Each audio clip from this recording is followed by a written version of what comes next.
Quando pensamos na antiguidade, costumamos imaginar guerras, conflitos, privações e construções massivas. Mas como era a vida íntima dessas civilizações antigas? Neste vídeo, exploraremos a fundo a vida íntima dos antigos egípcios, desde a criação do primeiro vibrador até a prostituição. Junte-se a nós para descobrir a vida afetiva e sexual dos egípcios. Então, acomode-se bem, porque vamos começar!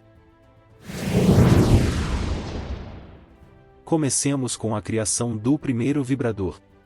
Segundo algumas lendas, Cleópatra utilizava um instrumento muito particular para seus momentos de intimidade, quando estava sozinha em um chocalho cheio de abelhas vivas.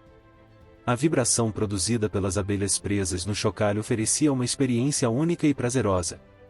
Imagine a cena: Cleópatra, a última faraó do Egito, em seu palácio de Alexandria, afastando-se dos assuntos de Estado e das intrigas palacianas para desfrutar de um momento de prazer pessoal graças ao seu engenhoso invento. Esta história, embora possa parecer exagerada, nos leva a refletir sobre como as necessidades e desejos humanos sempre existiram ao longo da história, e como as pessoas encontraram formas criativas de satisfazê-los. Cleópatra, com seu intelecto e recursos, não era alheia a explorar esses aspectos da vida. No contexto do Antigo Egito, o prazer sexual não era tabu como em muitas outras culturas da época. Os egípcios tinham uma visão aberta e natural do sexo, considerando uma parte integral da vida e da própria existência. Os deuses egípcios frequentemente eram representados em atitudes sexuais, e os textos antigos revelam que a sexualidade era celebrada e compreendida como uma força vital. Vamos agora falar sobre o incesto. A ideia de incesto na realeza egípcia baseava-se nas práticas dos deuses. Segundo a mitologia egípcia, os deuses muitas vezes casavam-se com seus irmãos ou irmãs para manter a pureza divina de sua linhagem. Ísis e Osíris, duas das divindades mais importantes do panteão egípcio, eram irmãos e também marido e mulher. Essa união divina refletia-se nas práticas da realeza humana. Os faraós, considerados deuses na terra, emulavam essas relações sagradas casando-se com suas irmãs ou meias-irmãs para preservar a pureza da linha dinástica. O casamento entre irmãos na realeza também tinha uma dimensão prática e política. Ao manter os casamentos dentro da família, assegurava-se que o poder e a riqueza permanecessem concentrados e não se dispersassem por alianças externas. Isso ajudava a consolidar a autoridade do faraó e a manter a estabilidade do reino. Um dos exemplos mais conhecidos dessa prática é a relação entre o faraó Tutancâmon e sua esposa, a rainha Ankhesenamon, que eram meios-irmãos. Esse casamento, como muitos outros na realeza, visava manter o sangue real puro e a legitimidade do trono. Vamos agora falar sobre os métodos anticoncepcionais egípcios. Mas antes, se você está gostando do vídeo, não deixe de nos apoiar com um bom gostei e uma inscrição. Obrigado! No Antigo Egito, o planejamento familiar e o controle de natalidade eram abordados com uma combinação de engenhosidade e conhecimentos empíricos. Embora a tecnologia moderna estivesse longe de existir, os egípcios desenvolveram uma variedade de métodos anticoncepcionais que refletiam sua profunda compreensão da medicina e da natureza. Um dos métodos mais conhecidos da época é a mistura de ingredientes naturais para criar pessários.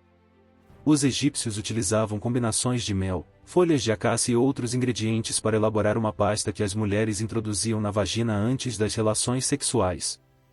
O mel atuava como uma barreira física, enquanto a acácia, ao fermentar, produzia ácido láctico, um espermicida natural.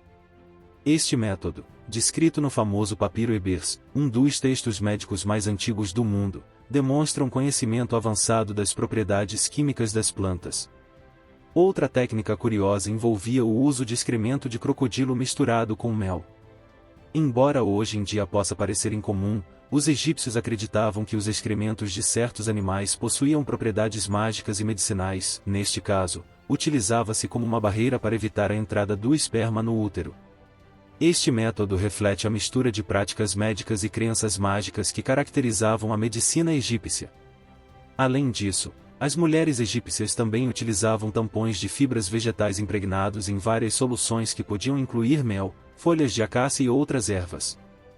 Esses tampões não só atuavam como barreiras físicas, mas também liberavam compostos com propriedades espermicidas. Vamos continuar com a curiosa perspectiva egípcia sobre a prostituição. Na sociedade egípcia, a prostituição não era vista com o estigma que muitas vezes acompanha em várias culturas modernas. Na verdade, algumas formas de prostituição tinham conotações sagradas e eram parte integrante dos rituais religiosos. As prostitutas sagradas, ou hieródulas, serviam nos templos e desempenhavam um papel nos rituais dedicados a deuses como Hathor, a deusa do amor, da beleza e da fertilidade.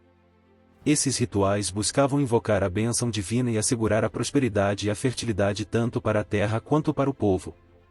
As trabalhadoras sexuais sagradas eram vistas como intermediárias entre os deuses e os humanos.